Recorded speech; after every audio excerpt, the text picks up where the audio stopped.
Chief Education Officer, they said, oh, there's no problem. There is a GO saying that children should not be discriminated. That was in black and white.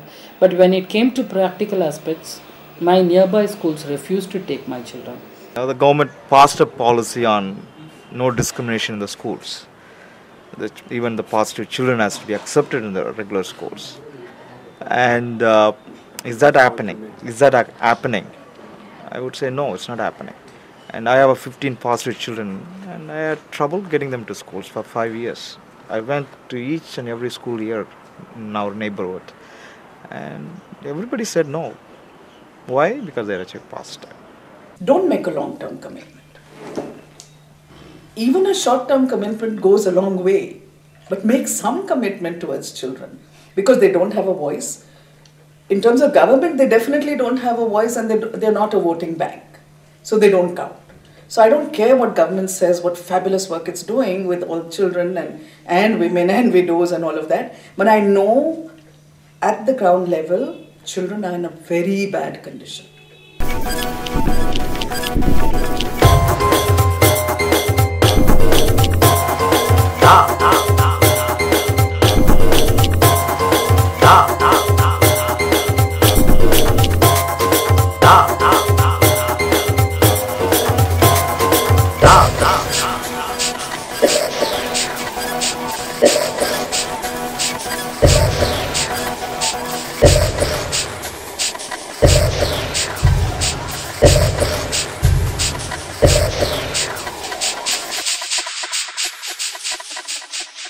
Until 2004, no antiretroviral drugs were provided by the government of India, and the poor were just left to die, being unable to buy the drugs privately, as they were so expensive. Access to treatment is not just about giving somebody a drug. It is far more complicated. Since starting in 2003, the Supreme Court case has pushed the government to think about these issues. Current government policy is to start someone on first-line ART when their CD4 count, a key indicator of the progress of their virus, drops below 200. If you go to ARV centers and all, half these doctors are behaving like they're doing a big favor to everyone by giving those drugs. And that is coming out of their own pocket, you know. Just their attitude is very problematic. Still, in a place like Delhi, which is the capital of this country, getting a spinal tap done on a person living with HIV, getting a delivery done for a woman who's living with HIV is a near impossibility. So it's like this constant struggle. You have a hospital in which ARVs are provided, and getting deliveries done in those hospitals where PPT-CT is being provided is so difficult. अभी जो latest research आई है कि दवा अगर CD4 350 से कम होने पर शुरू कर दी जाए तो ज़्यादा लॉन्ग टर्म बेनिफिट्स होते हैं, बजाय इसके कि हम इंतज़ार करें वो 200 या उससे नीचे आए. ये पॉलिसी में चेंज होना चाहिए बिल्कुल. जो इंटरनेशनली डॉक्यूमेंटेड चीज़ है, इंटरनेशनली एडवाइज चीज़ है, certainly that should be considered. Medicine should be started earlier, and this has been my experience also. Those who are started late, their immune system by that time, तब तक उनका बीमारी से लड़ने का जो सिस्टम है वो उतना टूट चुका होता है कि उसे दोबारा बनने में मुश्किल होती है, या तब तक कोई ना कोई ऐसी बीमारी हो जाती है जिसकी कोई कॉम्प्लिकेशन रह जाती है और फिर आगे मुश्किल होती है. We want that CD4 एक ही दिन में पेशेंट हो, उस दिन आते हॉस्पिटल में उसी दिन CD4 टेस्ट करना, CD4 का रिपोर्ट मिलना, एक ही दिन मतलब वन सेशन में हो जाना. वो अगर 2-3 सेशन में घुमाना पेशेंट का तबीयत के लिए अच्छा नहीं. We are fighting and we are requesting government for that. ARV का वेटिंग पीरियड कम करना, उधर आके बैठना, बहुत 4-5 घंटा बैठने का, उधर पीने का पानी नहीं मिलते. अगर एक अच्छा है तो उसको ही पेपर में देते, प्रेस में देते उसको ही. ये देखो रोल मॉडल ARV बना दिया, रोल मॉडल ARV सेंटर बना दिया है हॉस्पिटल में गवर्नमेंट ने. बाकी सब छोड़ देते. जिधर अच्छा सर्विसेज नहीं मिलते वो कुछ नहीं आते पेपर में. जिधर 100 में एक अच्छा है उसका भी पेपर में आते. वो जो आके उसी दिन लेके जाना, 1 घंटा में 2 घंटा मिल जाना, और उधर पानी, टॉयलेट्स फैसिलिटी, थोड़ा उसको एकोमोडेशन मतलब उधर वेटिंग हॉल में थोड़ा फैंस, नेसेसिटी। ओआईएस की जो अब दवाइयाँ हैं वो नहीं मिल पा रही हैं। ओआईएस की जो छोटे छोटे इन्फेक्शन हो जाते हैं उसके लिए हमेशा डॉक्टर बाहर से दवाइयाँ लिख देते हैं, लेकिन उसकी भी फैसिलिटी होनी चाहिए। हॉस्पिटल में मिलती नहीं है, जो ऐसी दवाइयाँ होती हैं वो डिस्पेंसरी से लिख देते हैं, बोलते हैं ये डिस्पेंसरी से ले लो। डीएस वगैरह जो मेडिसिन होती है वो दे देते हैं। उसके बाद जो भी महंगी मेडिसिन होती है सब बाहर से लिखने के लिए देते हैं। गायनी डिपार्टमेंट में अगर वुमेन को दिखाना हो तो वो भी सारी मेडिसिन बाहर से लिख देते हैं। तो इसलिए जो है उन दवाओं को एआरटी सेंटर में ही उनको अवेलेबल कराना चाहिए। व्यक्ति को दूसरे डिपार्टमेंट्स में जनरल ओपीडी में जाके धक्के खाने पड़ते हैं। जब एआरटी में आप दवाइयाँ देते हैं तो मल्टीविटामिन उसको वहीं प्रोवाइड करिए। तो ये छोटी छोटी दवाइयाँ तक आप नहीं दे सकते तो ये महंगी दवाइयाँ आप कब और कैसे देंगे मैं समझ नहीं जा सकता। जी এখনো পর্যন্ত নিয়ে যেতে, তারপর ওষুধ কিনতে, আমার ওষুধগুলো বাইরে থেকে কিনতে হচ্ছে, মাঝে মাঝে পাচ্ছি আমাকে বাইরে থেকে কিনতে হচ্ছে, ওইগুলো আমার কেনার পক্ষে খুবই অসুবিধা হয়ে যাচ্ছে এখন পর্যন্ত। হ্যাঁ, এআরটিটা আমার এখন এআরটি সেন্টার থেকে চলে, কিন্তু মধ্যখানে একবার বন্ধ হয়ে গেছিল, আমাকে বাইরে থেকে কিনে খেতে হয়েছে। আপনার তাহলে এই যে ওষুধ আপনি কিনতে বলেছে, এই ওষুধ কেনা কি আপনি কিভাবে কিনবেন বা কিভাবে কিনবেন বলে ঠিক করেছেন? মানে আপনি তো আমি শুনেছি বা আমি যা জানি আপনার দুবেলা দুমুঠো ঠিক অন্নই জোগাড় হয় না। বলছে এখন আমাদের সাপ্লাই নেই, এখন আমরা দিতে পারছি না, যখন আসবে আমরা দেবো। আমাদেরকে এই কথা জানানো হয়। হ্যাঁ, পেশেন্ট তো হয়ে যাচ্ছে, তো অসুস্থ হয়ে যাচ্ছে, ট্রিটমেন্ট হচ্ছে না। শুধু তাই না, হসপিটালে ভর্তি হতে পারছে না। আমরা যখন বলছি ওষুধ না পাওয়া গেলে ডাক্তাররা বলছে আমাদের তো কিছু করার নেই, বলছে পয়সা দিয়ে কিনে নিন, কিনে নিয়ে খান, আমাদের কিছু করার নেই, আমরা যেটা লিখবার আমরা আমাদের গাইডলাইন আমরা করে দিয়েছি, আপনি ওখান থেকে না পেলে আপনি কিনে খান। Now, someone who's living on the street, you start them on ARVs, it's a death sentence, right? So therefore, if you continue to look at care just as treatment, we are in trouble. Most people we know, half my resources today I sometimes feel I should shut everything and just start soup kitchens. Nutrition, people don't have food to eat. So a major part of my energy today is going to raising ration for people. Anyone asks me, what do you want? If they can't give me money, I say, give me rice and dal and oil and, that kind of stuff. Because that's what people need. They cannot tolerate the drugs because they don't have the food. They haven't burnt their stoves in their homes for 3 days at a stretch. BPL এর কথা বলতে গেলে একটাই problem যেটা হয় যে ওরা তো জেনারেলি ডেইলি ওয়েজেস বেস কাজ করে। তো এরকম দেখা গেছে, এখানেও কিছু কিছু কেস দেখা গেছে যে কিছুদিন ওরা মানে ট্রিটমেন্ট করছে, পরবর্তীকালে ডিসকন্টিনিউ করে ফেলছে ট্রিটমেন্ট। তো সেগুলো বিভিন্ন কারণে, এক তো তাদের ফ্যামিলির মানে তাদের নিজেদের রোজগারের ব্যাপার রয়েছে, কারণ যেহেতু মেন আর্নার, সেটা একটা ব্যাপার, প্লাস ডিস্টেন্স কভার করাটাও একটা প্রবলেম হয়ে থাকে।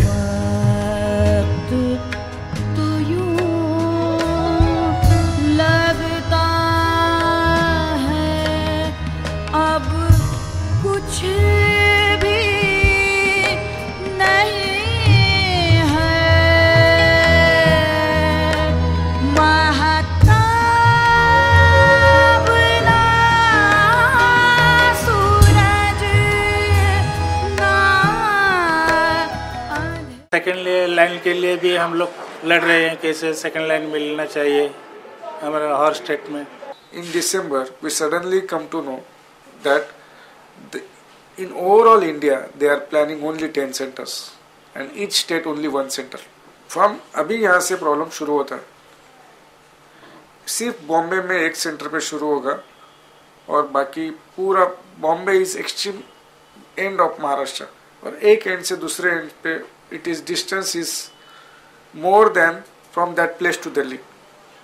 It is more than 1500 kilometers, and for some places they have to change 2-3 districts and then come to Bombay because they don't have direct connectivity with Bombay. So especially people from Vidarbh, they have to come to, उनको पहले नागपुर आना पड़ेगा, फिर नागपुर से उनको बॉम्बे के लिए आना पड़ेगा, and from their place to Nagpur it's average 6 hours to 3 to 6 hours journey, और फिर नागपुर से Bombay it's almost 2 days journey.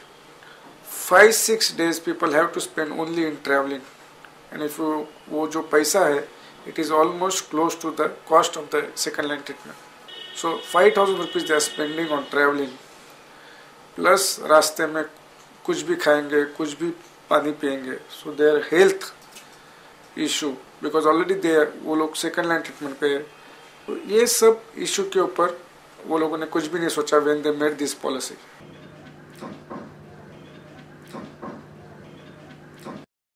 ये सो कॉल्ड इंटेलिजेंट पीपुल की ये राजनीति है और ये हम समझते हैं कि ये जो democracy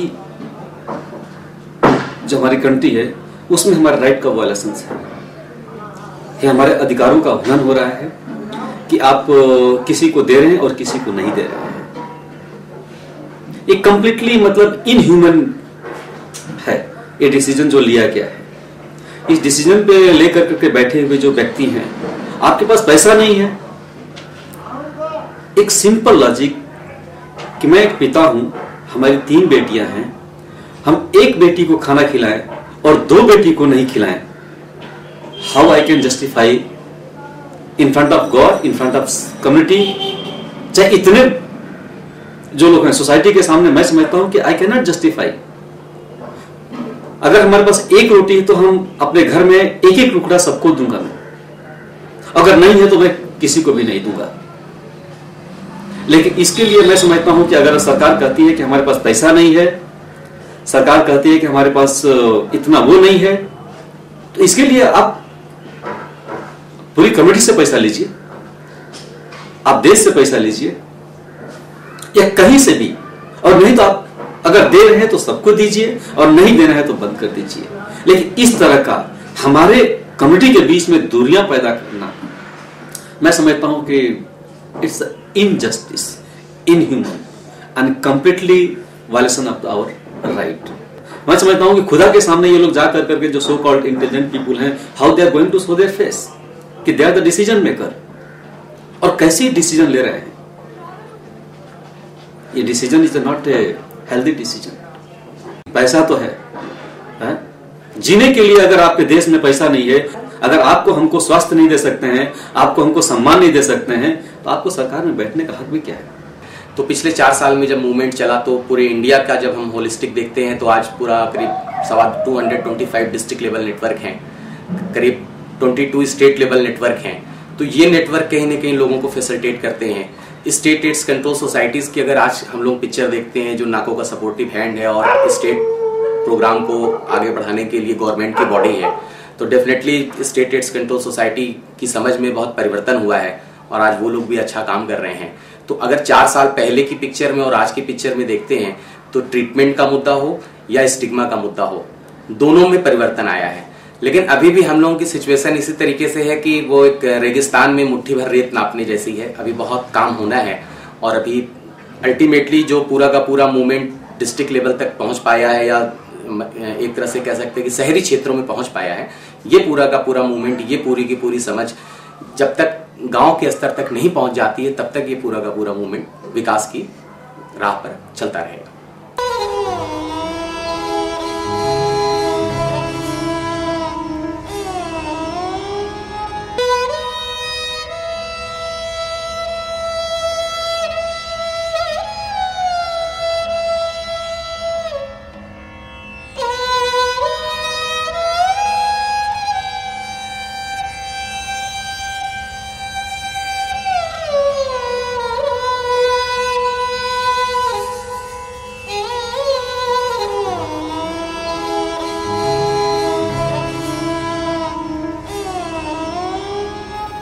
A right to confidentiality is one of the most basic rights a person enjoys. Across India, this is routinely breached regarding HIV status. The consequences range from everybody in the ward staring at you to ostracism from your home and community. Fear of breach of confidence stops people going to the doctor or a hospital